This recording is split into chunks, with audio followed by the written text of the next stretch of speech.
Definitely a lot shorter on the go livey thing than usual because I definitely didn't hit no the first time. Hello, everybody, and welcome to Stat Check Episode 7. I can't believe it's not Kraken, or in my heart, as it will forever be known, what's Kraken lacking. I'm so much happier with that one, but yeah, no.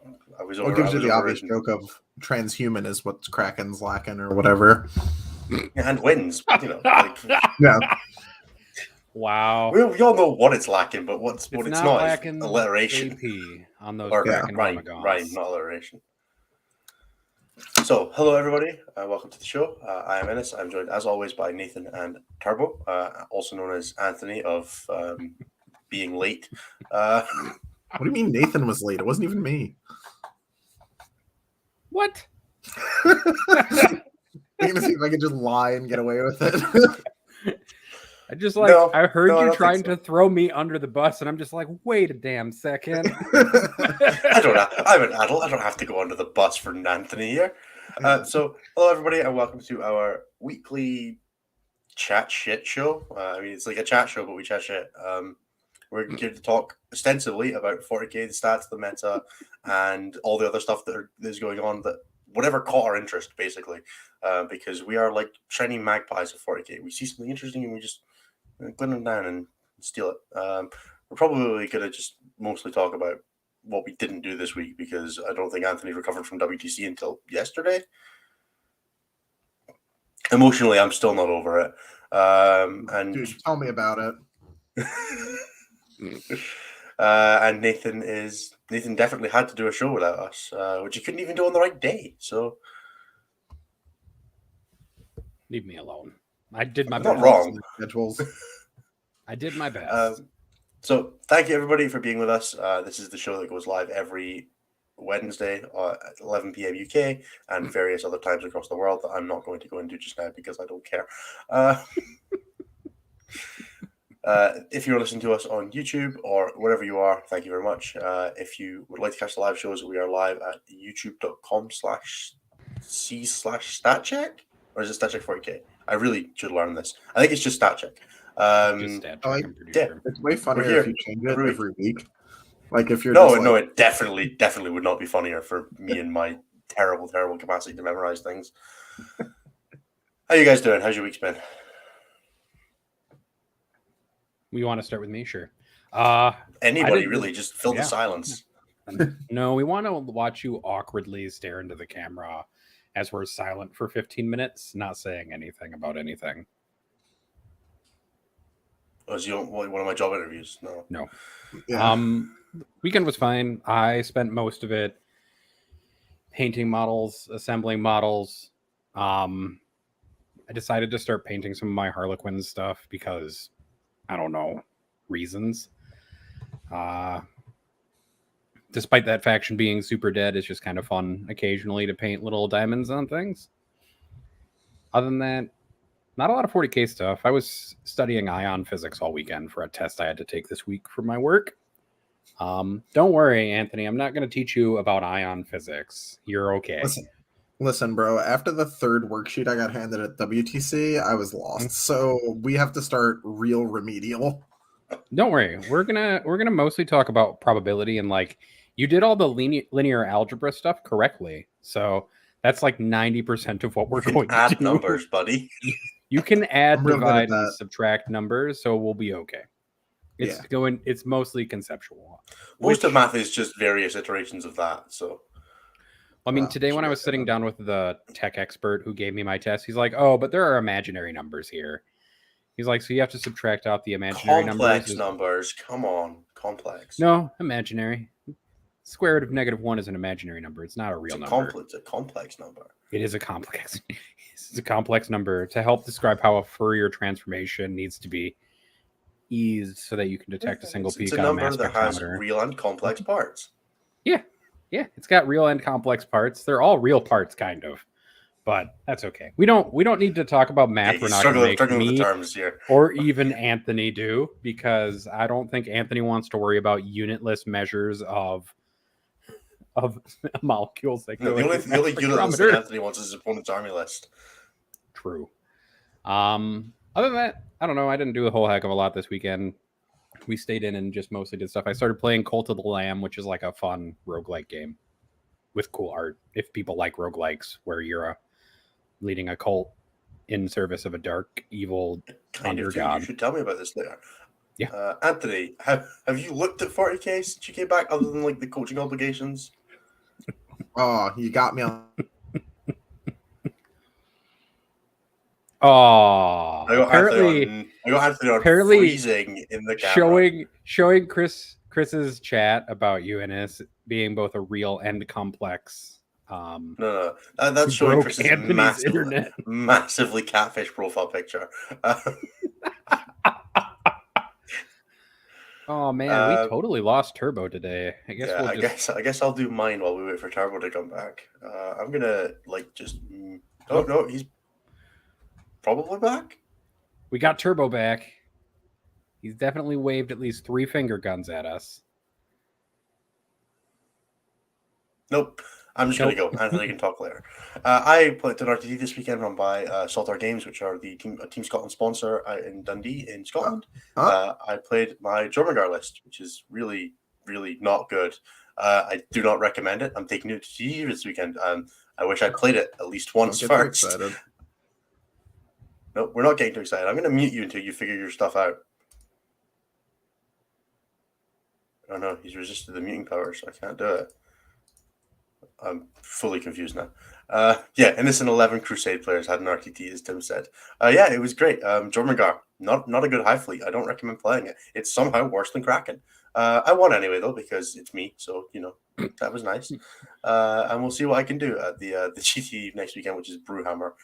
So somehow, despite being at WC, I've decided that the 4 weekends immediately following, I'm going to a tournament. And then I'll have 1 weekend off, go to another tournament, and then go to LGT. Off season's not real. I decided that I just don't want one. My free time is as frozen as Anthony, who is the new meta. Yeah, I mean, I can understand that though. I mean, at least you're playing something that's more fun and amusing instead of hardcore, like playing another Leviathan. Yeah, I've taken 2 weekends to do that, and then for Unconquerable, I'm going to, which is the LGT Series' invitational event. So they invited everybody who went 5-0 at any of the UKTC events. So that's like all of the big UK events that are just that are just a city name and TT. Those have all been run by the UKTC. So all the ones that we conveniently missed the week of the episode of when we were doing Fight Club, I think we missed every single time one happened. We missed the week immediately after, which was quite funny. So that's like your Newcastle, your Leeds, your Coventry, blah blah blah. All of those ones. The top players from those all got invited to the tournament. I believe there's 32 players for it, and we're going to do a knockout. I think it's a knockout invitational or something like that, or seeded invitational. I'm not 100% on the logistics. Basically, I'm going to go and try and beat the brakes off of 5 people who are quite good at 40k. Sounds fun. Yeah, I'm going to start playing just to like mix it up after playing Tyranids for like the last forever, basically. I'm going to play some Harlequins for a little bit and just kind of break out something a little different until either Guard or Votann come out, and I decide to make this podcast about Votann all the time instead of about angry bugs or elves. What is quite funny is we've all managed to desync armies again. Mm-hmm. You've managed to jump into Harlequins, Anthony's stuck on Emperor's Children, and I'm still playing Nids. I'm looking at some GSC stuff after seeing Eric's performance at WTC as well. We've managed to desync off of that time where we were all just Tyranid players, just salty Tyranid players. I mean, I might go back to Tyranids closer to the Chicago, like into October when I have like 4 GTs in a row, but maybe not. We'll see. I don't know. It'll entirely depend on what happens between now and October, which there's a long time between now and October. Yeah, that's fair. Yeah, I guess we can I think for my calendar from now to October, I have the weekend of the 17th. I don't have an event, and then the weekend of the 10th of October, I don't have an event, and that's me between now and mid-October. That's rough, man. I don't know why I keep doing this to myself. I have to TO an event in September. We're still picking dates for. We're just doing another RTT. But other than that, like the first GT in like the last 3 months is going to be just Michigan GT in Lansing, and then straight from there I go into the Chicago Open that same week, basically.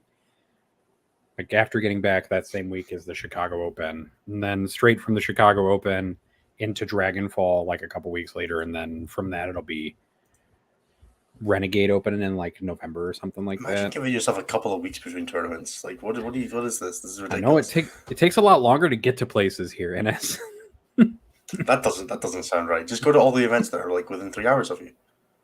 so that is most of the events that are within 3 hours of me. Dragonfall is like 2 hours. Michigan's like 4 hours of driving. The Renegade, I'll probably take a train or some shit. Brian is aware of one of the places you're going. I know, It says Brian. it- Lansing's not the best place, but it's where the Michigan GT is happening. I don't have any control over who sponsors events. That's fair. Right, let's do stats while Anthony's not here to turn his nose up at Sure. them. I'm just going to talk about this last week's stats because I don't care about the week previous. Somebody, I'm sure, will send me an angry message about how I ignored their event or some such nonsense, but I just don't care. Well, if you want your event covered, there are plenty of places that cover specific events. You can check out Goonhammers every week. You can check out Reddit everywhere. Blood of Kittens covers them. Like, you can loads of places. We're going to cover. We're here to cover the meta Yep. or something. Something like that. So I'm going As to talk about always, just last check week's. out stat-check.com/the-meta for the full tableau where you can see and interact with all of this data yourself. We highly recommend it. It's a wonderful resource curated by Cliff from StatCheck. And it's part of what the Patreon money goes to fund. So thank you very much to everybody who makes this possible. Let's do it. Let's do stats. All right. So for what we'll talk about overrep in a little bit. We'll talk about just some win rate data from the last week, and then we'll talk about some GT overrepresentation data. And then everybody should be really excited because we're going to add all that overrep data to the dashboard moving forward as soon as Cliff is back from vacation.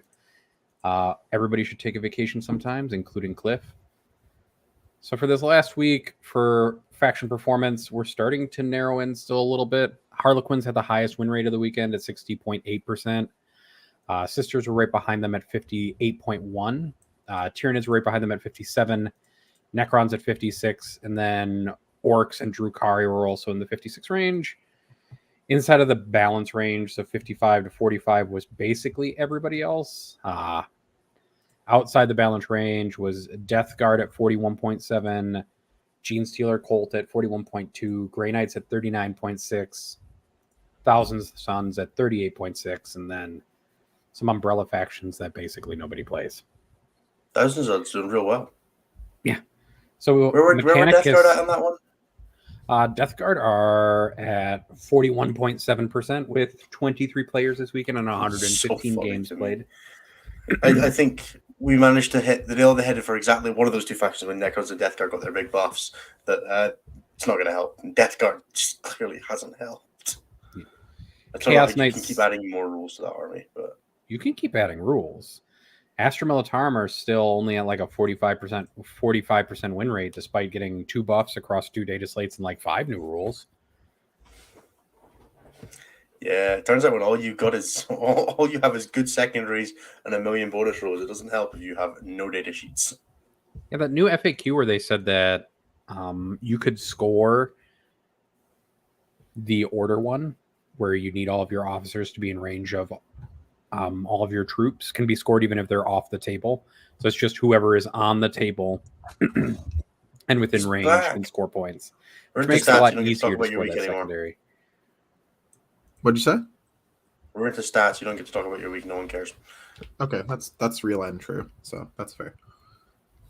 Oh man, that is gonna be some funny video to voice lag on my end for a minute.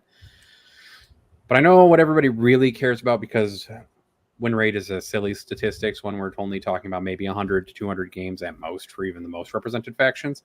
Although it is kind of cute because Space Marines have finally gotten back up to like their historical meta representation numbers and are right around 17% now. So we've seen a bounce back of that. And as I was going through these, there was some interesting stuff about Chaos Space Marines being almost up to Space Marine level for like 1 week, but we can talk about that at a different time. For our top performer of the week, it is still Necrons. There were 9 events this weekend that we tracked. So that's 25 plus player, 5 plus round events. Necrons performed the best, even though Tyranids had more GT wins. Necrons had 12 top 10s, 5 top 4s, and 1 win. Tyranids converted a lot better. They had 9 top 10s, 8 top 4s, and then 4 GT wins overall. So all the Nid players that are still winning with them are real good, and all the Necron players are just top 10 and top 4. Yeah, they're really good at X and winning. Marines are the third best performing faction. They had 9 top 10s, 7 top 4s, and 0 wins, which is fine. Harlequins coming in right behind them, and Orcs coming in right behind them at 8-2 and 1 GT win, and then 8-1 and no wins. And we still have Sisters and Chaos Marines pulling it in with 1 GT win apiece, both with 7 top 10s, Sisters with 5 top 4s, and Chaos Marines with 2 top 4s. We still have a pretty good selection, but it is pretty top heavy still for performance week to week. It's just kind of rotating through which of essentially the top 5 factions are going to get the most GT wins that week. It was Tyranids this last week. Yeah, it's usually Tyranids, but it's also been Necrons and Sisters as of late.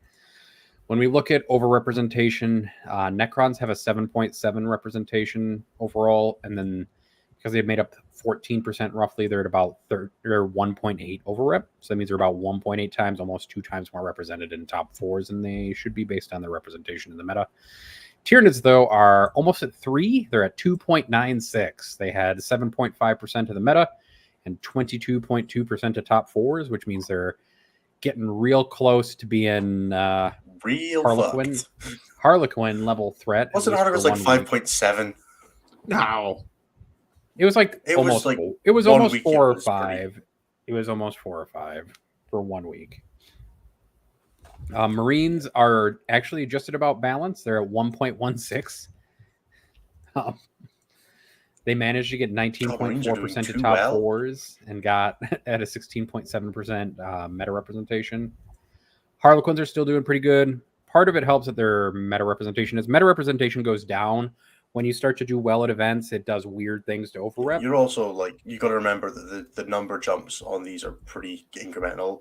The difference, because there's only 10 events this week, so there's 40 top 4 slots. So every single one you represent is 2.5%. Is guaranteed 2.5%. So it's very easy for a faction with to have 1 or 2 go above, and then to have a very high overrep without necessarily shouldn't have.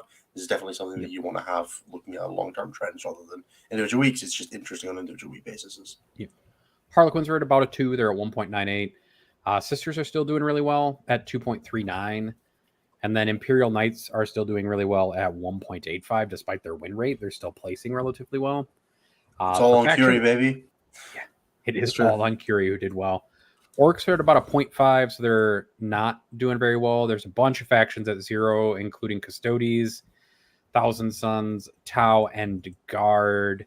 Also Drukhari, Grey Knights, Mechanicus, and Gene Stealer cult. And also Hearing Tau down there just fills me with joy.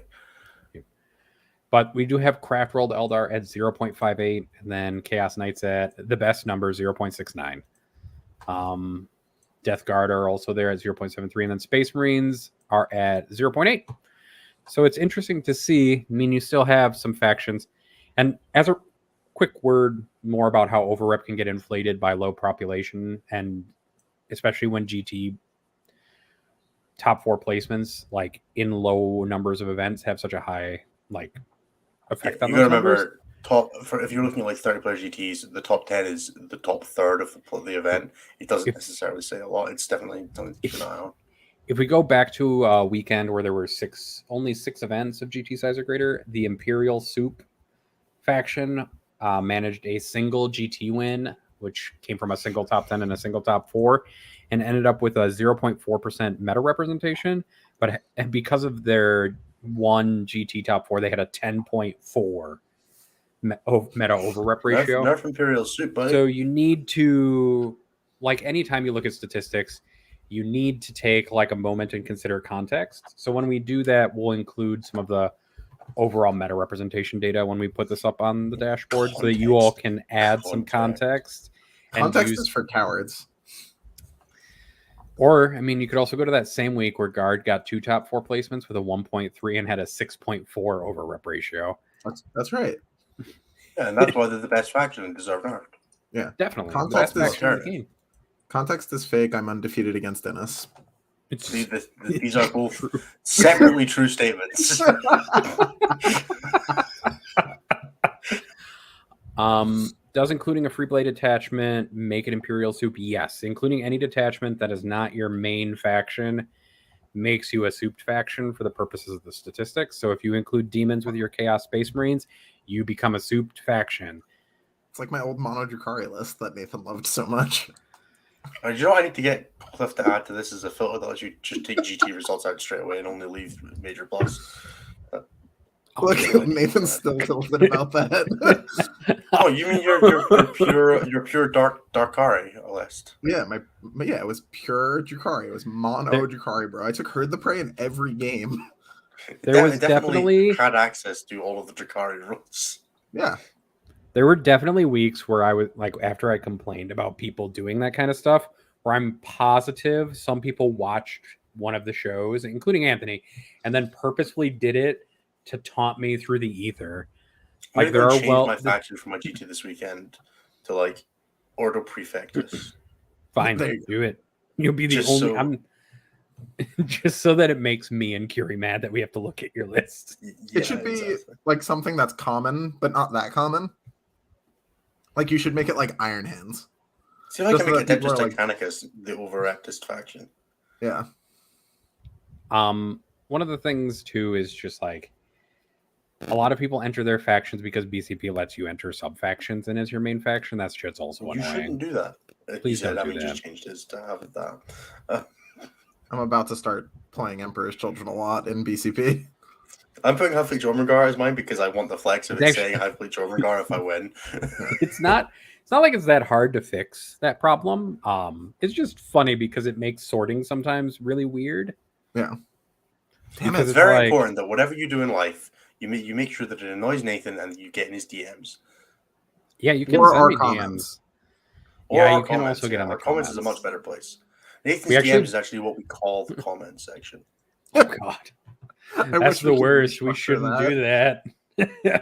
I mean, you can post there. It's usually me who responds on my personal YouTube account because I don't switch my YouTube account to this business one when I respond to comments often.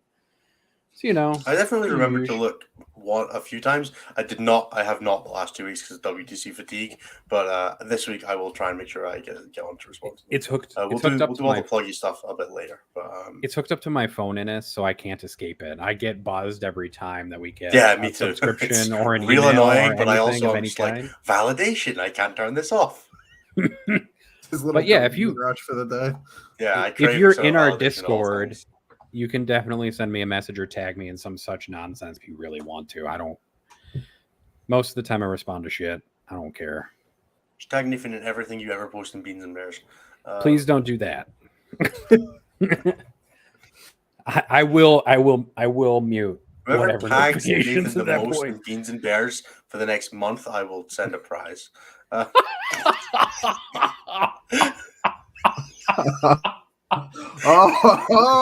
So in order to participate in this contest, no, don't add context. Don't add context. Chris already tagged me in something. Beans and Bears. God, I'm not gonna lie. I really want Chris to win because it's gonna be so much cheaper for shipping. It's true. So I'm gonna add a rule to the contest though. You have to post a meme with your tag. You can't just tag me. You got to post a meme with it. Yeah, that's fine. That's fine.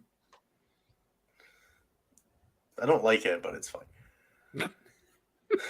So, what's your broad strokes feeling on the meta from the stats, Nathan? I think the meta is doing okay. So we've added a bunch of new filters on the meta dashboard. Cliff has done a bunch of stuff so we can look at faction v faction data and general faction performance over time instead of the individual snapshots that we've been posting for like meta health type stuff. And you can see that there's like a lot of variation week to week, which is why we talk about win rate not being a super strong statistic until you get lots of games that you can include in that. But instead, what you can do on the dashboard now is watch kind of everything start to close in a little bit and close towards kind of that window of balance of 45 to 55. It's not perfect, but the balance, I think, overall in the game is a lot better now than it was before. You have about 6 to 7 factions that are performing relatively well, which isn't bad, and then you've got a bunch of factions kind of squished into the middle, and then you still have some have-nots.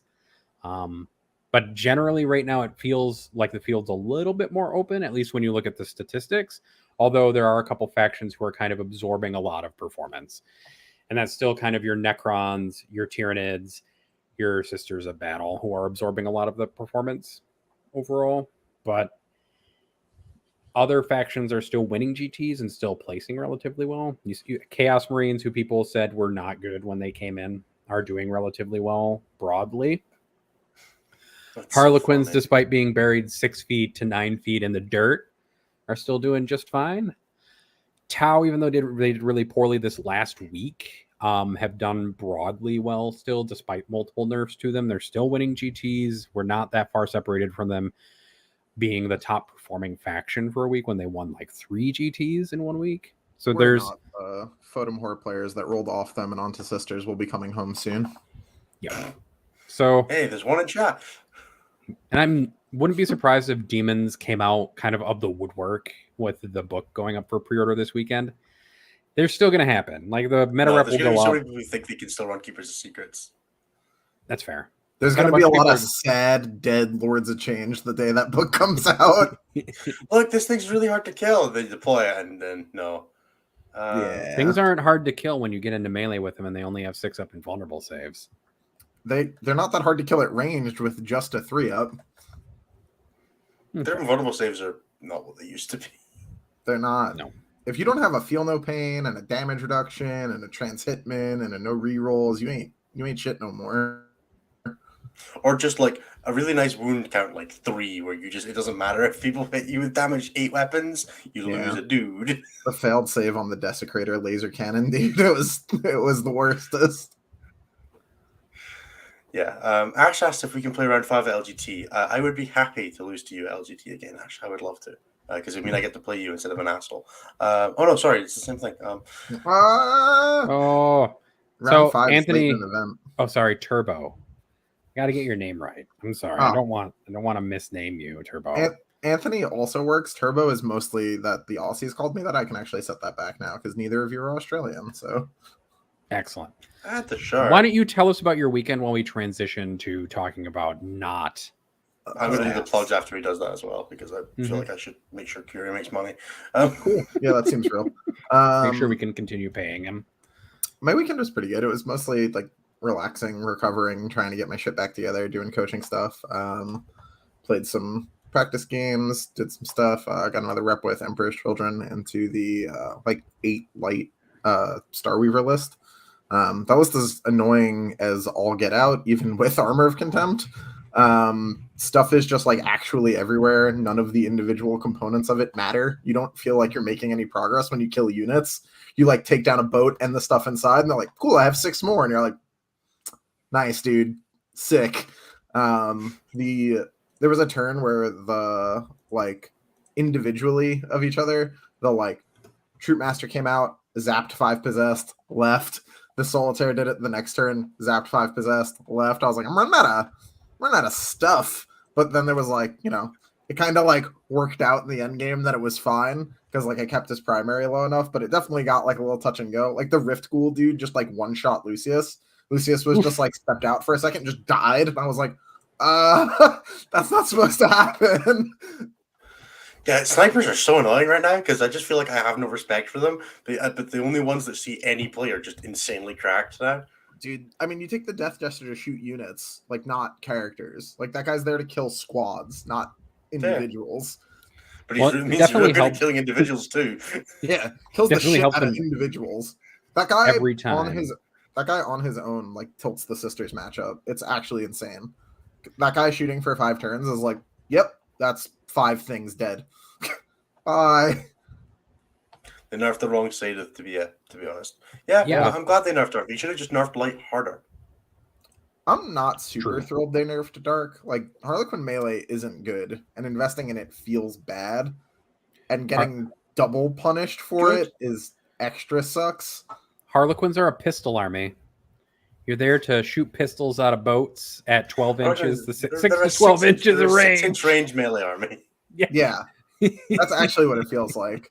Which definitely is weird as hell for an army with so many really cool melee weapons. And a bunch of like lore that really supports them being good in melee. But you know, I mean, it's like, fine. they have like that kind of melee where you can't ignore it, but you should never respect it. You definitely can ignore everything that isn't 2 units in the army. I don't know, man. I feel like when I do that, I start getting vibe checked off the board by like, yeah, no, I rolled 3 6s and your unit's gone. I don't love that. Oh, like no, that's what I'm saying. Like literally just the troop master and the No, solitaire. I know what you mean. I just like, I don't know. I feel like when you start disrespecting the troops, and you're just like, they can't actually punch me. They're not good in combat. You just start losing stuff to them that you shouldn't be. If they want to get out of the sometimes they boat and can- punch me, bro, like be my guest. Fair enough. It's an army where if you pop that transport, 5 guys get out who maybe can hurt you in melee in response. Yeah, on Maybe. accident sometimes. Yeah. If they don't all break their ankles in the process of getting out of that vehicle. Yeah, as a shocking display, the Polish list is real good and real fun. So yeah, I know. Polish list is good. I'm building and painting it right now because I want to punish people with it. Yeah, it's a good time. I moved just like a bit of points around so I could have a solitaire because American terrain makes you take one. Because if you can't dig out ruins that like are literally like a U, it's a waste of your time. So you need to be able to do that. Did you just pull a Death Jester to do that? Yeah, you pull a Death Jester and some of the like melee Like weapon a couple upgrades. weapons, yeah, like some of the stuff changes and then it's fine. Okay. But yeah, it works out. Yeah, it was super good time. I honestly had almost as much fun coaching my opponent through playing light as I did playing Emperor's Children. If I wasn't such a ruthless EC simp, I would probably be playing light. Now I want you to teach me how to play light, Anthony. So it's really fun. We're going to have to get on the TTS and do that. So everybody can laugh at me while I make terrible mistakes. It was funny. There was a point in the game where like I had taught him something 2 turns before, and then I went to do something in my turn. And he was like, so I'm going to light strat and move away. And I was like, It's yeah. You're That's going to suck real bad right now. Okay. You're just rubbing your hands together as your opponent like actually takes a lesson that you taught them and uses it. Yeah, it felt good, but also bad. Like, my Jesus. Perfect. I've been tagged so many times already in that channel, Ines. What are you doing? Good. Speaking of, let's do the plugs. So thank you everybody for being here. This is Stat Check, our weekly show. There are a few ways you can support us, which we would all really appreciate in any and all forms. If you are watching on YouTube, you can drop a like, a comment, a subscription, whatever makes you happy, whatever like gives you the dopamine for pressing buttons. I hear pressing buttons is good for you, and you should definitely press the buttons that are down there in our little subscription box. If you leave a comment, we'd really appreciate that. We do our best to respond to all of them. Even on previous episodes, we still get notifications because we are slots for notifications and validation, or at least I am. I don't know about these guys, but they look like slots. I had a point. I just noticed that you changed one of the channels in our Discord to Nathan's DMs. yeah, I can't believe you did that, Ines. I definitely didn't do that, but sure. Which one? So yeah, if you join the Patreon, you can join our Discord and harass me endlessly in it. Apparently, is the thing that you can do. Yep, that is patreon.com/statcheck, where you can, for $5 a month, you can get access to all our bonus content, which comes out almost every Friday, because we did miss a week because WTC recovery is real.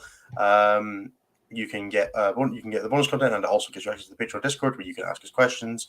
If you're not going to be able to make the live streams, that's the best place you can ask us questions to get answered on the show. Otherwise, you can be on the live stream and you can ask us questions just as fine for the price of nothing. If you're listening on a podcast app, drop a comment, drop us a review, I think is the technical term. I feel like that's pretty obvious, and I shouldn't make that sound like it's not. So yeah, wherever you get your podcasts, you can find us. Drop us a review. It really helps us out with discoverability and getting our name out there. Also, you can watch me torture Anthony from a very long distance with math as bonus content. Yeah, that's going to be going out. That's bonus content. There's an extra tier on Patreon that gets you access to the math stuff, which should be starting fairly soon.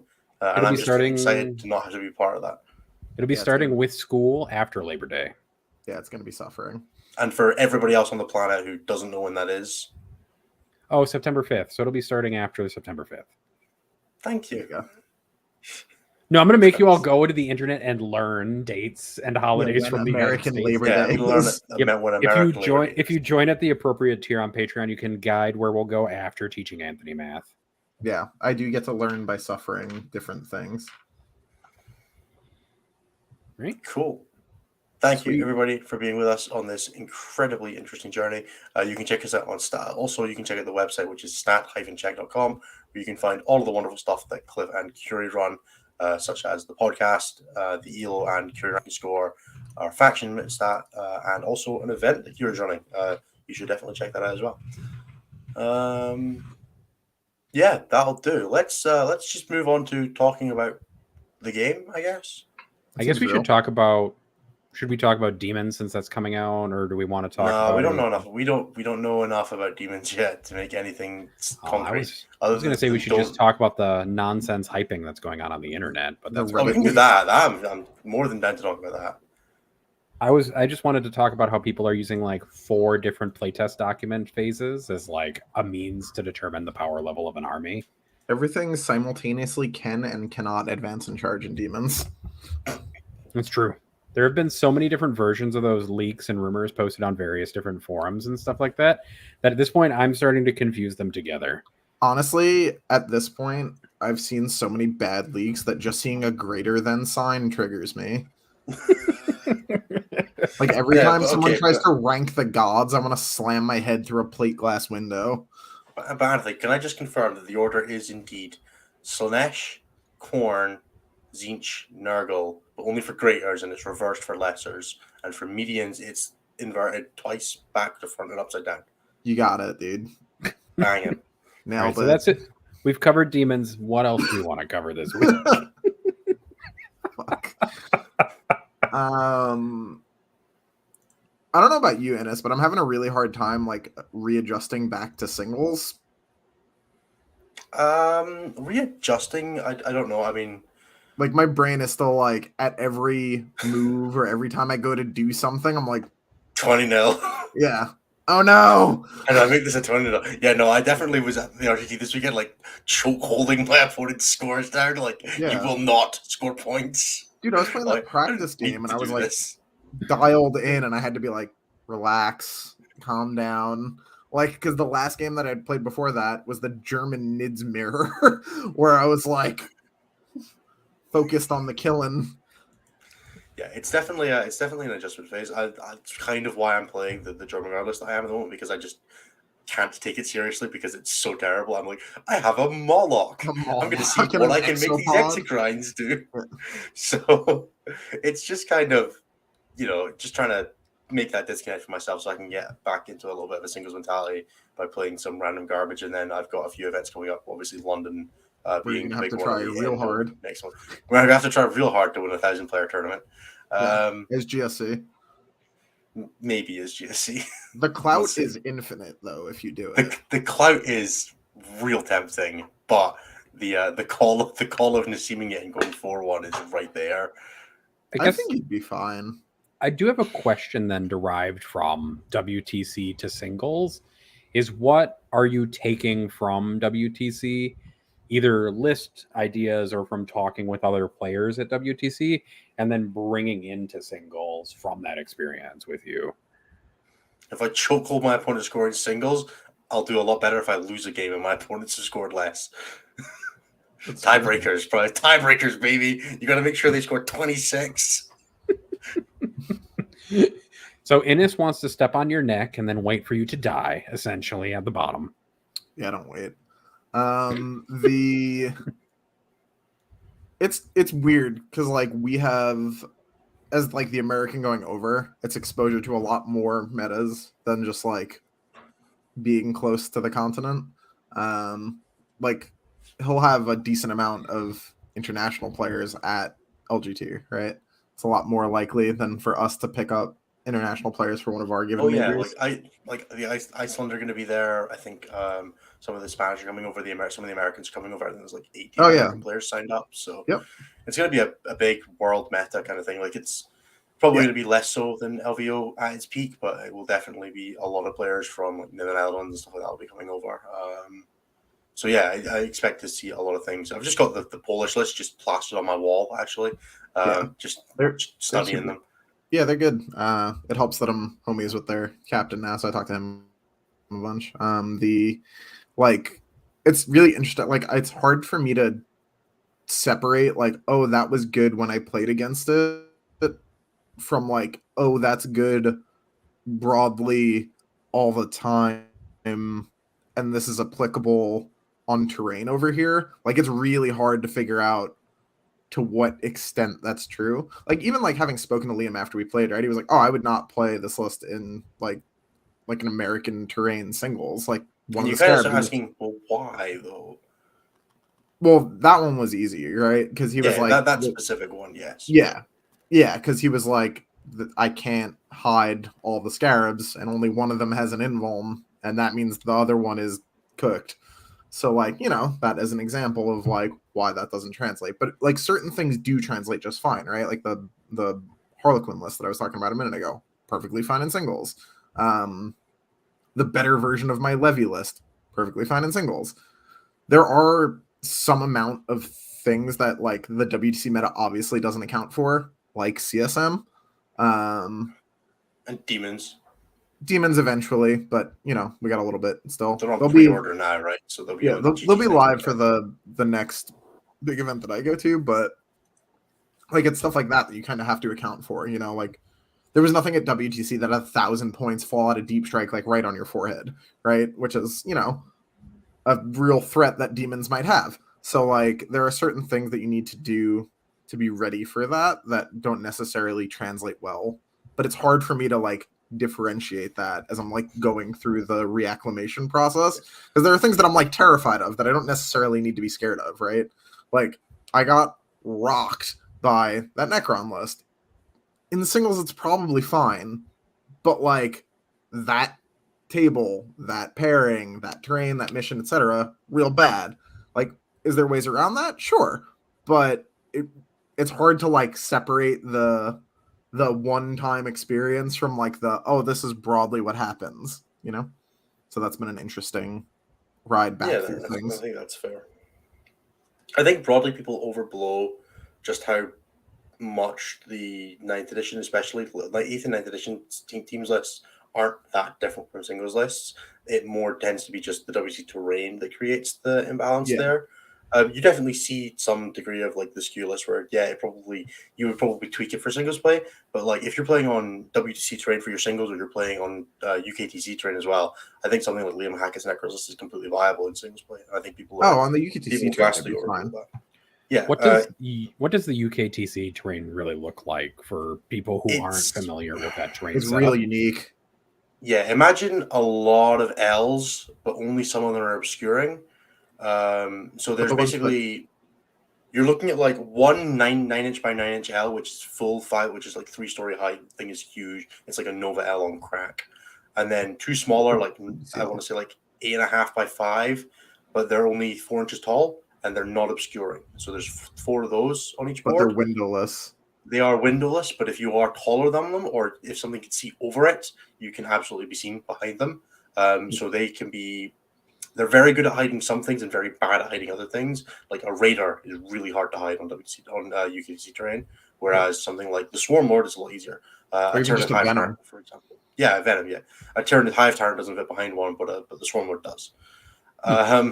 And then there's very minimal dense terrain. There's like some little barriers that are very often on an objective in the midboard or completely irrelevant.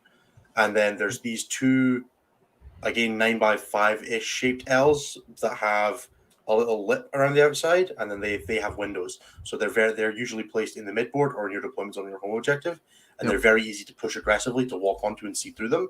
So there's a lot of terrain on the board, but it's very porous terrain. So small stuff can hide pretty well, but the midboard positions are generally pretty easy to take, and it's often quite easy to get angles, especially in the diagonal deployments, like Conversion and Death and Zeal particularly have really, really awkward sideboard terrain where if you can push your deployments on. Data Scry's not too bad. It's mostly just the actual quarters ones are really, really awkward for getting pushed on.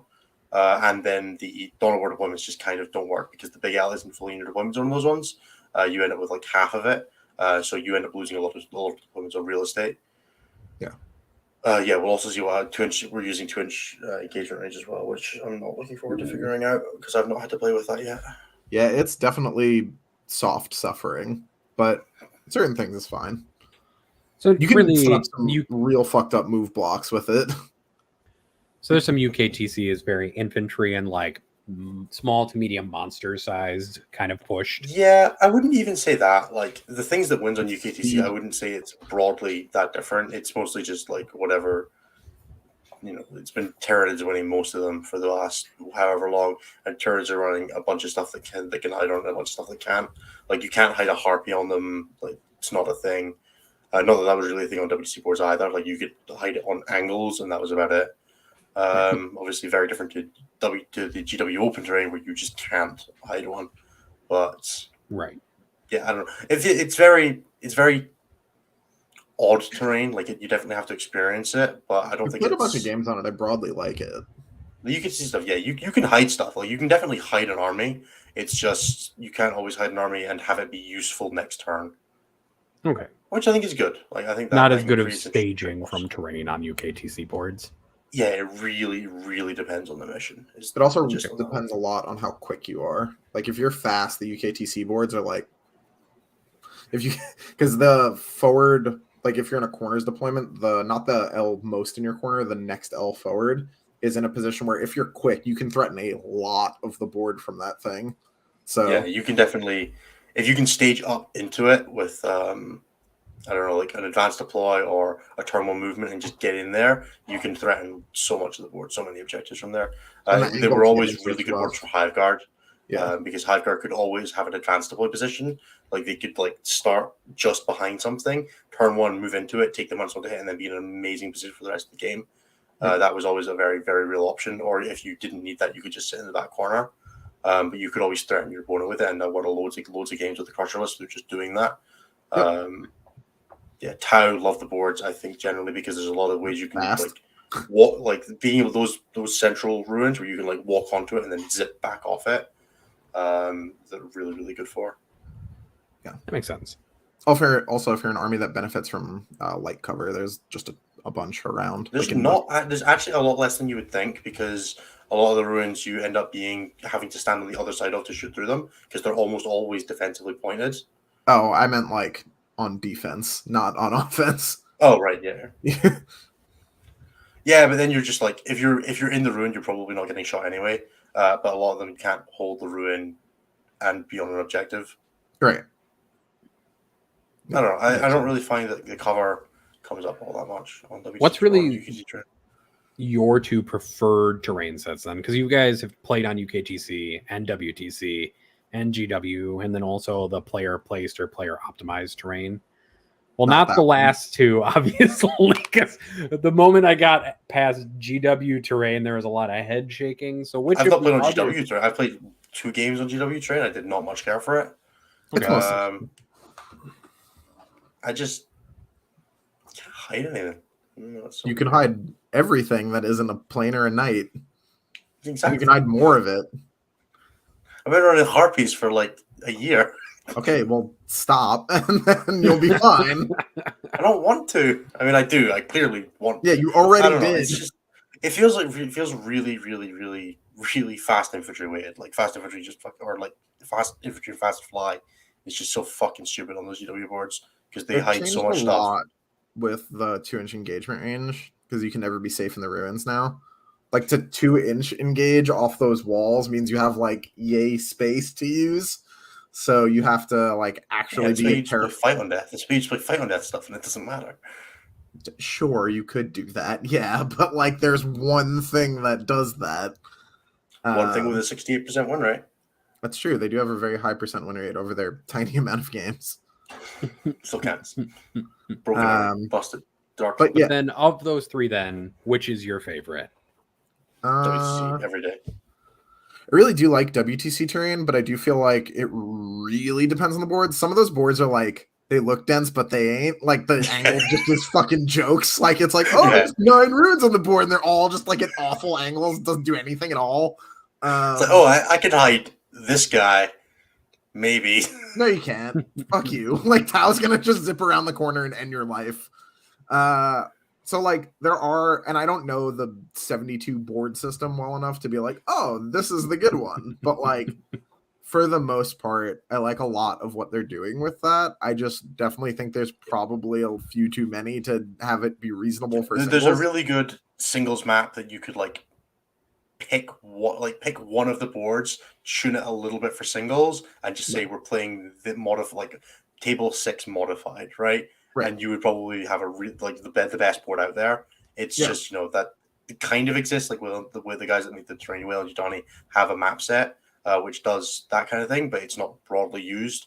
But if that was the thing you wanted to do, like you could just adapt a WC board as the best you'll get terrain wise, I think. Yeah, I think that setup was real good. I was a big fan of the vent things. Those are real cool. I like those a lot. Yeah, dense and light is just a really good combination of interesting terrain to play with. Yeah, so WTC terrain is probably the most like, it also seems the most like well thought out. Like there's definitely effort put in to be like, the objective here is hidden, or it like very clearly is not. Like, whereas like a lot of the other boards are definitely a bit guilty of not doing that. Like the GW layout 2, which is probably the stronger layout, is just like unusable in some deployment types. Which you actually have to follow the game rules of an objective's formula this can't be in the defense. Oh, that literally doesn't work. Yeah, that like they flat ignore that rule in GW settings. But I learned it in RTT where we picked a mission and then picked the wrong of the 2 layouts for it. When there's just not 2 ruins in the middle on one of them, there's just a firing lane all the way through to the other side. I think the way that GW terrain is at its best is that you always use layout 2, but when you're doing that on dawn missions, you rotate the ruins so that the U is facing your deployment zone.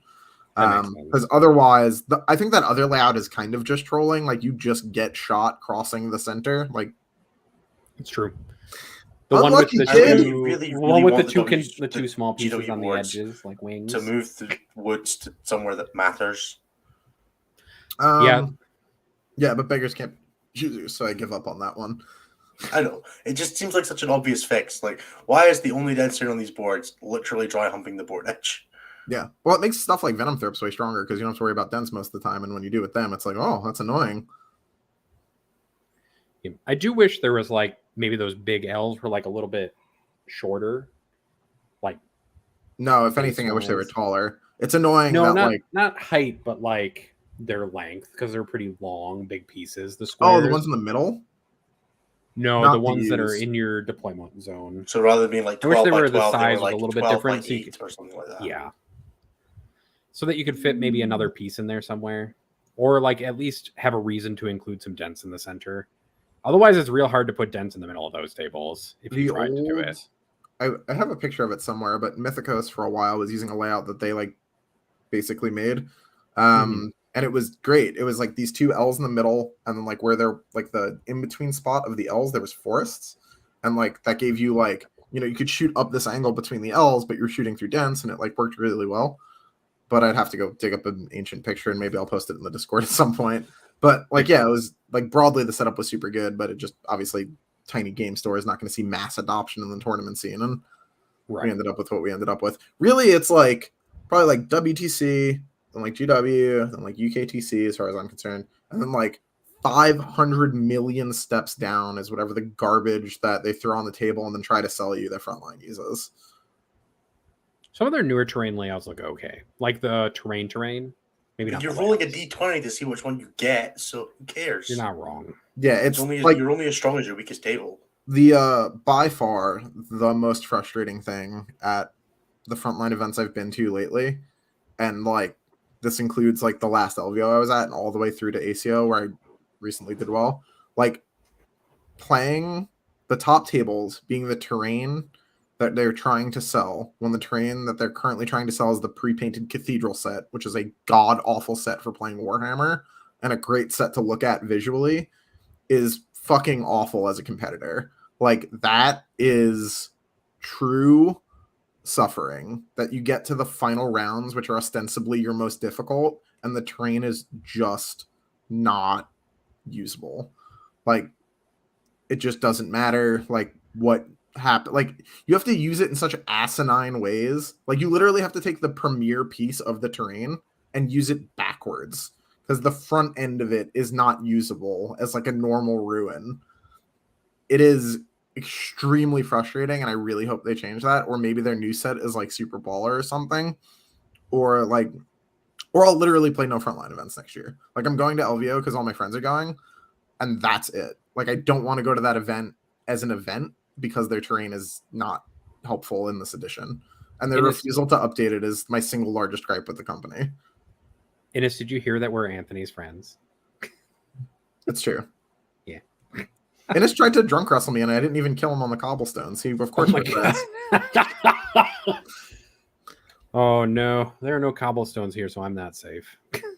Anthony was real not happy with the concept of cobblestones in Europe. Yeah. It's like, why the fuck do these things exist? Yeah, it's real annoying. I will say I was really appreciative of towns and cities that are designed to be walked through and not driven through, so that part was real cool. And honestly, that was... Even the cobblestone hate was like mostly my fault because I didn't bring the right shoes for as much time on feet as I spent. Yeah, I do remember being in Ireland and being in Dublin, and it rained, and then the next day trying to walk down some cobblestones was like trying to not die. Trying to watch drunk women in heels walking cobblestones is real funny. I can imagine. Real good for sprained ankles as well. Yeah, I was gonna say that just seems broadly like rough. Yeah. But anyway, did you see the Swedes that both ended up in the river? What? I heard about it. What? Okay, so you should tell. I was there when they were gathering comrades to go in with them, but oh my gosh! So there's a little canal river next to one of the bars around Mechelen, and two of the Swedes separately jumped in. Yep. Good stuff. You know, at least since it's in Europe, it's probably a cleaner river. I wouldn't want to put anybody in the Chicago. Didn't look it. No, it looked real city center canal. Yeah, it definitely wasn't super great. Edinburgh during the snow is probably super pretty. That place was real nice looking. Especially if you notice the castle. It's Maybe just someone pointed out the castle. I'd have fucking noticed it. But no. It's just because he's short, Innes. He's too short to notice the castle. For context on that one, Edinburgh is there's a big hill in the middle that's a big like hard rock bit from where a glacier went through and removed everything else. And at the top of the hill is a massive castle. It's the very center of Edinburgh. You can literally see it from everywhere in the city. Anthony didn't notice it. Yeah, I was busy looking at a cathedral. There was like a cool thing. I think that's the Scott Monument. Scott Monument's pretty cool. Yeah, sure, whatever. There's Ash's note about that river that they dove into. I believe that. Oh, did Ash end up in the river? Were you one of the folks? I don't think Ash ended up in the river. Did you meet Ash? Ash is lovely. Maybe. I don't know. There was a lot of like drunken meetings that I don't remember. Yeah, there was a lot of that in the bar on Wednesday and Sunday. I definitely know who you are. I'm going to talk to you, and you're not going to remember this at all. Yep, there's tons of folks. It does sound like a lot of WTC is just fueled by alcohol and alcohol-induced memory lapses. Like, kinda. I don't know, man. I was like sold that it was going to be like this wild ride for every day. The second the team event starts, everyone's like, shh, silence and sobriety, separate and conquer. And like that wall holds for like 2 or 3 days, and then it just collapses like a motherfucker on Sunday. Yeah, everybody's there. Everybody knows why they're there. We just also know why we're there. Yeah. Brian and the wine. Oh, dude, so I had never I don't drink wine like ever. I've probably had like sips of wine throughout my life. The Aussies got me wine drunk, and then I found Brian, who also never gets wine drunk, and we kept drinking wine, and it was not good the following day. The group chat photo for the Dundee guys is now a picture of Matty double fisting wine bottles. Matty, I don't know if you've ever heard of the game God Save the Queen. For the people in the chat. No, dude! God Save the Queen is basically a game where if you get a coin, put in your drink if you're nursing your drink, just holding it like this. And you got some liquid and you're not drinking it, you're just kind of sitting with it. And you get a coin, put in your drink. You're gonna go down on one knee and down it. That game is very popular among. You have to save the queen from drowning. You got to save the queen from drowning. So if you get Diffie, Joshua Diffie loves this game. Was walking around with a a note wrapped up so he could do that into people's wine bottles. Yeah, Matty had that happen to him. Was it you or Maddie that woke up on your bed the next day with the note next to you? And like, what did I do last night? Me. Yeah.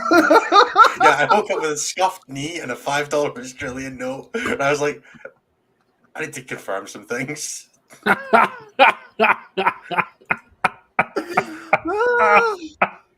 It was very funny. Innes. Oh, Innes. Yeah, on that note, should we move on to listener questions? Oh, also, I'm Team Scotland captain again. I got re-elected. I hate it. Woo! Yeah. Oh, Chris was not happy that night. Chris went to bed at like 12 and was like, I'll stay up for you. Should not have said that. I've decided I want to coach for somebody this year for WTC. I think you've already offered your consideration. I've taken you up on it. You have to come now. Oh, shit. Now I have to coach. Yeah, you're stuck, crap. bro. I'll go find a kilt. Just tell me what I need to buy. Yeah, that's fine. I can do it with listener questions real quick. Let's do listener questions. Yeah. All right. We don't have that many listener questions today, YouTube hold chat, on. but if you do have questions, ask them in chat. Go and read that one. I don't drink, says Alex Taus, but at an office, bring your own. I got my fucking noodle soup bowl coined, which was hilarious. So you got to save the queen from drowning in that. Down your noodle soup, buddy. Oh man, that's so good. Honestly, like I saw a lot of like really passionate people. I was at the WTC, right? Like we're all traveling internationally to play a 40K event.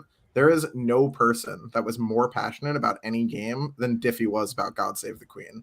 That man was really about it. If only he was that. No, I'm just kidding. We're not gonna. Diffie was wonderful. Diffie is fantastic. So, Ennis, the first question from Chris is directed at you. How are you making the adjustment of going back to singles play? We already talked about this, particularly singles not in WTC format, where winning by a single point is okay. Also, what tech are you looking forward to using that the WTC blocked? Yeah, so I'm picking Stranglehold to the last and raise banners every game. I'm casting my deployment zone and declaring that I won the game by 2 points on turn 1. Is that not what everybody does? Wow, I think all of that is causing Anthony like existential pain. So, Anthony, while you suffer in peace there, at Anthony, I'm a long-time Space Marine player, and I want to make Centurions work better. What can you recommend that I do with my 27? No blue hat. No cap. No blue hat, dude. Fucking, that was so boomer. Holy shit, Nathan. Jesus Christ. That I own in order to make Ennis suffer the most. Sorry, Anthony. I'm too old. The best bet is probably to use them like caltrops in front of my house. Yeah. You could just ram them into whatever he's drinking and just fuck with his ability to drink. At God save the queen. It's a Centurion. The Centurion. He's drowning. Pow! Right in his drink. All right, then the question for me from Chris is, are you happy with the pre-course trauma that we inflicted upon Anthony? And what penalties is Anthony going to have to do for each failed worksheet? Oh, man, dude. I hope there's not penalties. After the third one. There aren't any penalties. I'm actually just really happy with Chris, who told me that he'd give you worksheets in the first place, and also was very happy when he agreed that he'd record your responses. Oh yeah, receiving them. You can see legitimate shock and fear in my eyes in the first one, where I'm like, "What? No!" Yeah, the best part is he goes up to he's like, "Dr. Stats Dad has homework for you," and you just start like looking terrified into the distance, like, what is this? Yeah, why? Anthony on 3 days of Scottish food and drunk booze. It's like, yeah. Oh, math? Oh, no. Oh, no. Yeah, literally. And then Mark MS in the Discord, what is the worst list that you've tested lately? The list I'm playing for my GT this weekend is really shit. Like, really shit. It's aggressively terrible. Yeah. I got 7 games of really rough testing on a really bad list. 7? That's how many rounds there were, right? Yeah. And then we're going to move into YouTube chat because that's it for Discord. We've got a question from Charlie K, which is Anthony, Warp Talons versus Raptors. But sure. Did I skip 3 questions? I only see one that I may have skipped. That's Well, how we'll we'll go back. scroll up in a second. We got this one now. Fine. Warp Talons versus Raptors. If Raptors or Flamers worth it? It depends on your legion. Raptors are good as action monkeys. They're a bit rough in the legions that force marks on them. Like, it feels real bad, like paying like 120, I think it is, for them in Emperor's Children, just to like stand over there and go do something. Similarly, Warp Talons in legions that don't increase their strength, AP, or give them hit rerolls of some variant are also kind of rough because they're strength 4 and AP 2. They do have just a ton of attacks and they reroll wounds, which is cool. But Yeah, so they're just as expensive as Possessed. They're significantly more fragile and they're not that much faster. So it can be rough to support them properly. I like Talons in Red Corsair specifically if you want to go that route, because Red Corsairs are kind of fun for advance and charge because the speed just doubles down on that one at that point. But Yeah. I wouldn't recommend playing Red Corsairs. Yeah, Red Corsair is a bit rough. But like as an example, like Warp Talons are really good in Bile. They're really good in Word Bearers. They're really good in Iron Warriors. Actually, they're kind of cute because they can be OBSEC. Like stuff like that is like pretty good. They're at their best probably in Word Bearers because you can give them full hit rerolls and make them strength 5 and AP 3, which is pretty hot. But yeah, like they're both just like kind of okay, which makes me sad because I love jump pack units and They're in the same slot as like Possessed and Chosen, and they just kind of don't compare favorably to those because the third I think they're worse than Chosen, who are significantly worse than Possessed. Right. And so I did miss some questions in the Discord because I don't have question marks, and so I just shut up, Innes. Yeah. They don't have question marks, and sometimes I skip over those things because I think they're part of the conversation instead of reading them. So Tom H, who didn't put any question marks on his questions in the Discord, put question marks on there so that I find them more easily. What faction has the worst type of players besides Sisters? Squats already. Squat's great. Leave me and Eric alone. I don't know, Custodes. It's always Custodes, right? It is with the brass nameplates and the 400 cooked dice. It's true.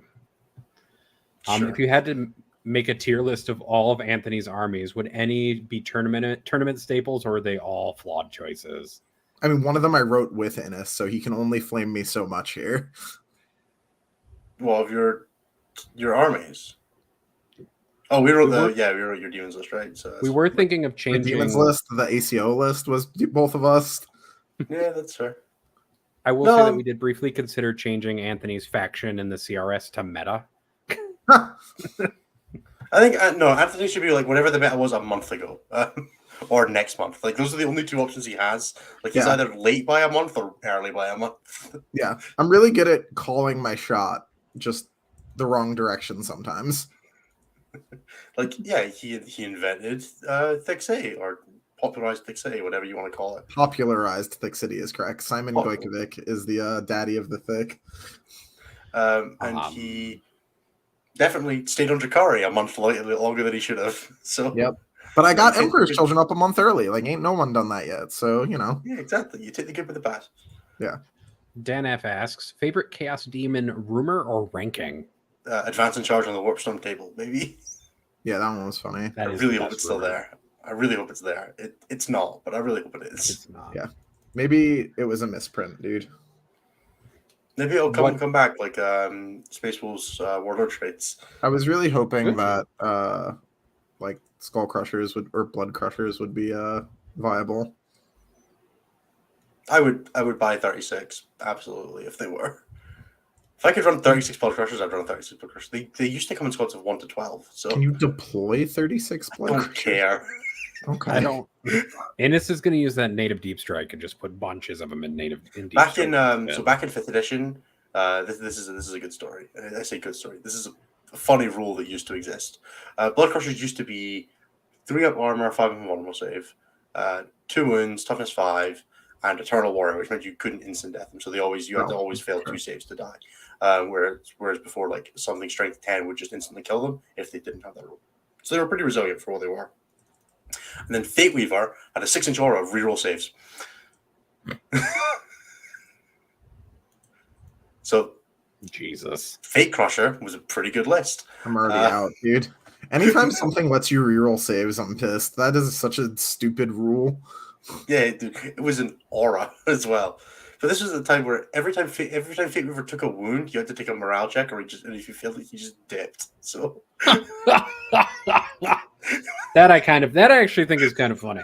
That's very chaos. Like the roll a vulnerable save, but if you failed it, you just effed off. You know how we could balance Necrons? Silent King has that every time a minion dies. No, you roll 2 dice. If you roll an 11, he just goes. Their old rule, where if you kill like he's at 50% of them or whatever, they just 75% of non-canoptic stuff. Yeah. Oh, that doesn't work at all. Then actually, never mind. Well, no, because if you've only got one canoptic unit or one non-canoptic, you got like one squad of warriors. You lose 8 of them. Your army faces out. Yeah, but most of the stuff that's dying in Necrons right now is not canoptic. No, but the canoptic stuff was beeline for those Necron warriors. So, like, if you had a Necron list at the time that was like a Lord, 20 warriors, and 3 squads of Wraiths, the Wraiths just weren't included in the count. So it was just the 21 warriors and the Lord. And if you lost 75% of that, your entire army disappeared. Yeah, I was just thinking of like the list I played, right, where it was like the Silent King and some characters. Mm-hmm. Those never died. Yeah, I get that. Innes and Anthony, what is the right number of warriors in a singles levy list? It really depends on what you're trying to do. 18 to 27, probably. Yeah, somewhere in that range. Like, I wouldn't take less. How many are you taking in your most recent draft of Tyrannus lists, Anthony? Still on 2x9. I like 2x9. 24, 3x5, and a 9. Okay. It's kind of stylistic at that point. It's like, what's your preference? I actually have a really nice list I really like with 9-5. So I think you could probably get away with, like, as long as you've got 1 9 in there and then another squad to hold the buffs if that one disappears, you're probably fine. The second squad probably doesn't need to be a 9. But like 9-5-5, 5, and then like 9-5 are probably fairly viable as well. I would say at least 14. Like a 9 and a 5 is probably the lowest you could go. Yeah, and you need to have a reason to not run 9-9 or 9-5-5. Right. I really like the 3-5s. I could definitely see cutting the last one, but I worry about like actually having enough of them at that point because they do disappear in a fucking hurry. Yeah, the 5s are real fragile if you're not keeping them safe. They also don't do like 2 warriors doesn't kill shit. Yeah, exactly. No, I was really happy with my 9-9 at WTC. I don't know. I wouldn't. I would love to just run one squad of 9 because then they just get all the buffs. But there's nothing to put the buffs on after that is the problem. Yep. Maybe if I was gonna run like a 5 of Tyrant Guard. I was gonna say you go big T guard again, but those boys do not hit that hard. It's so expensive. Yeah, you're like, do I give them bone cleavers at that point? Yeah, probably. Oh, fuck that. AP1 in current year, dude. Rock up on some Terminators, do actually 0 damage. True. You still get the rending clause. Yeah. Sure. But you just lose the 2 scything talent. Yeah, you lose the 2 scything talent. It might actually be worth it. I don't know, man. I like my volume. Yeah. Johnny Watkins in YouTube chat asks, pros and cons of next edition being a full reset with indexes. Personally, I think this is a terrible idea, and I hope it goes away. I think it'd be really funny to watch everybody melt down again. But they're going to do that whatever happens, so it doesn't really matter what the change is. I really don't think 9th is that bad, and I'm going to be real sad if they just thunderfuck the whole thing. Yeah, we could probably go like another 2 years without an edition change and not be too bad about it. Right. I actually think GW has started to approach a point of balance in the game, and it would be really terrible for them to hit like the balance point and then just get rid of all of it. We're like a Tyranids nerf and then a change to like Sisters and Necron secondaries away from being like pretty comfortable with if they just nerfed NIDS like datasheet wise and then made it so we could only take maybe 2 faction secondaries, we'd probably be fine. Yep. I'd just go back to 1. Fuck it. 1 is fine too, but like you lose some flavor there, right? Like Blood Angels as an example, take a real beating from that, but like they'd have to put secondaries like back in, right? Like, I mean, if you literally change. I do miss Stranglehold. Like making people play the game was cool. Like to the last, fine, they could die in a fire. Actually, make the Necron, make that a fitting challenge. Make that a generic secondary, the Chaos Knights one. Oh fuck yeah! Oh fuck yeah! I love that secondary. Yeah, Man, fake you challenge just- is kill your opponent's 3 most expensive units for 5 points each. Make that a generic secondary. Bring back a nerfed stranglehold. Like, Like 2 just make points? it more than make it like I don't know, make it hold 4 and we'll be fine. Like just give me an incentive. That'd be Hold real 4 hard. for 4. Hold 4 for 4 points. Fuck it. Put that in the game. I don't know, Hold man, 2 that for seems 2, rough. hold 3 for 3. No, hold 4 Just for let it scale. Yeah, just let it scale. 3 I for mean, 2, 4 if you- for 4 would probably be all right. If you switched the Necron secondaries to cap at 12 instead of 15, I think a lot of things would get better. That's also true. I'm not Like if you made all thrilled 3 of about them cap at racing to 12. 92 or whatever, but 91. I hate But- that. I think every secondary should go to 15 in some way, shape, or form. I don't like the caps. I also don't broadly love caps, but I just like my other alternative for Necron secondaries is that they get 1 point per turn for all of them, regardless of what they do, because fuck them. They're like so Yeah. easy that it's like, Yeah, Parts of the Vermin needs to lose its deployment zone clause. Code of Combat probably just needs to not be able to be scored by the Silent King. that would save them a lot of balancing headache, where they could both make the king really strong at killing shit, because he should be, and also not just like, woo, So for me scoring. personally, we can actually talk about this. Code of Combat, I would make it so that the Destroyer Lord and the Locust Lord, or the Scorpion Lord, could actually score it. It's not just noble keyword, it's just all lords. And the Silent King can. And then fine secondary. Purge the Vermin, just remove the deployment zone thing. It's fine in Drakari, it would be fine in Necrons. Like it's not an amazing secondary, but it's playable for Drakari now. Yep. Tide of Aeons, I would make it 1, 2, 3 for the 1, 2, and 3 objectives. The one Also, where you put that shit back in fucking Battlefield Supremacy where it goes. That shit's stranglehold. Yeah, Fuck that you. should be Battlefield Supremacy. Yeah. And then Ancient Machineries, just you should not be able to do it if there's any models on the unknown objective. And it should never complete the end of turn unless it should only complete the end of turn for troops, not OBSEC. It's always good to. I think you could just make it so that the Scarabs couldn't do actions. But then, like, Tomb Blade still can. Yeah, I would just make it. I would make it. Anything can still do. All the stuff that can do it can still do it, but it has to be troops to all complete. So the same as like Nephilim. Yeah. Also, for what it's worth, like, you know, again, going to the flavor thing real quick, like the entire point of Scarabs is that they like do things. Like, Fair. I mean, you just also always remember that your opponent has to control that objective in order to do that. They can't just do it without controlling it. I hear that's not true in America. it depends on who you ask. I've also heard that might not be Depends on true. if they can read. Apparently somebody Chris wants a new tier where you guys teach me popular culture, because apparently No. I don't know what blue hat I is. refuse. Apparently That's so funny. that's what I'm gonna Just call the it. fact that you've never I'm heard gonna the phrase call it "no blue cap" hat. before. Why cap? What's the cap for? Don't worry about it, man. Just keep it moving. Okay. That's I how think Anthony that's tells us actually- he doesn't know either, but that's like fine. No, all that's- the- it's lying, you cunt. But like, We're gonna fucking get keep it going. monetized. Not really. It's that fine. I don't requires think us we to rely. make I don't think money. we use YouTube ad money, do we? Yeah. We don't, and I don't think we actually get anything from them yet.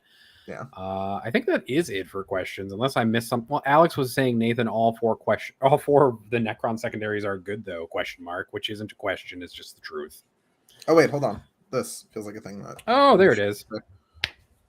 I have no idea. I'm not gonna lie.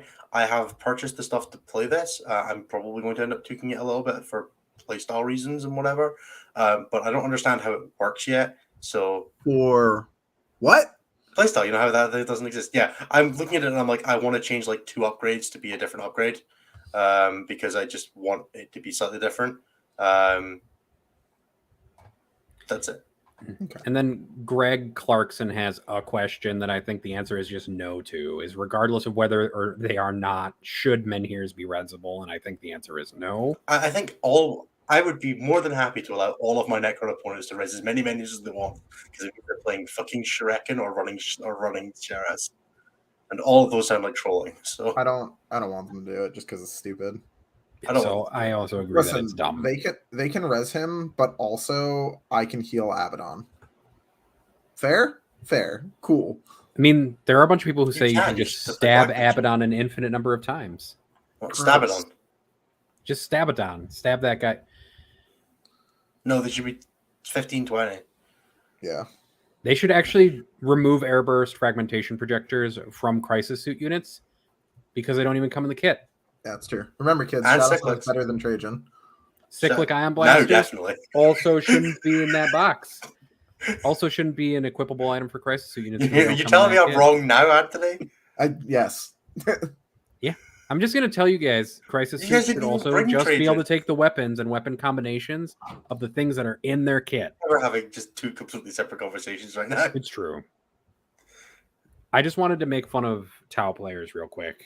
I could also make fun of how Marine does players. Trajan fit in with but- your playstyle?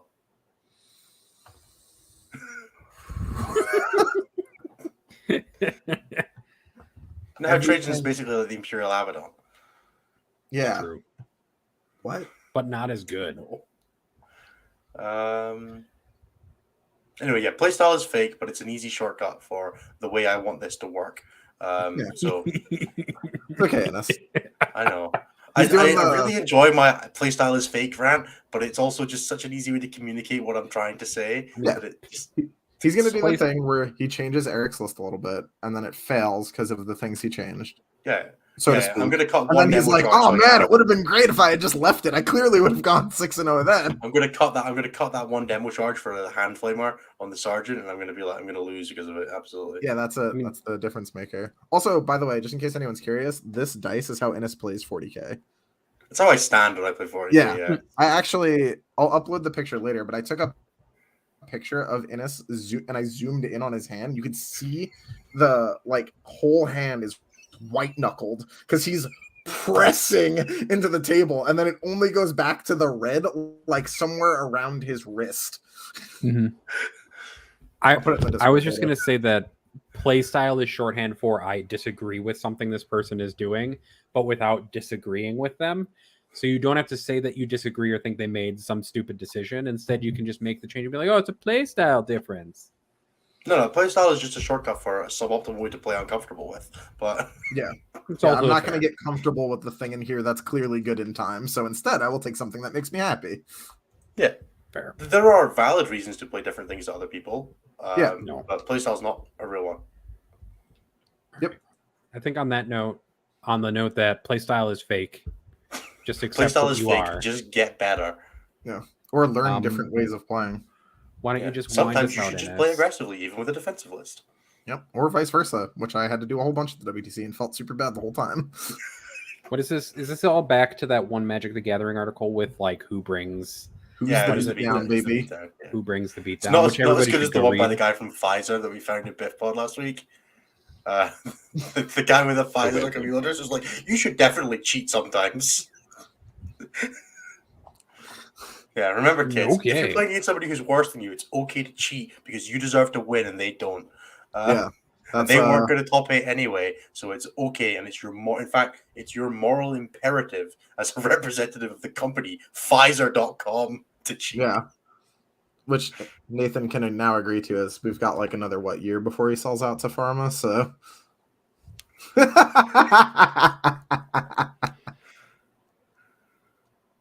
Damn. That is how necro secondaries work, though. You do have a moral imperative to cheat by using them. And then you That's can true. cheat on top of that. All right, Ennis. Tell us about all the things people could do.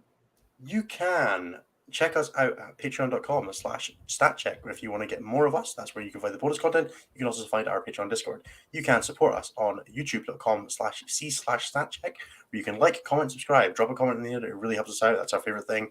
It's really good to be able to interact with you all and hear what you guys are loving and not loving about the show and what we can do better for you.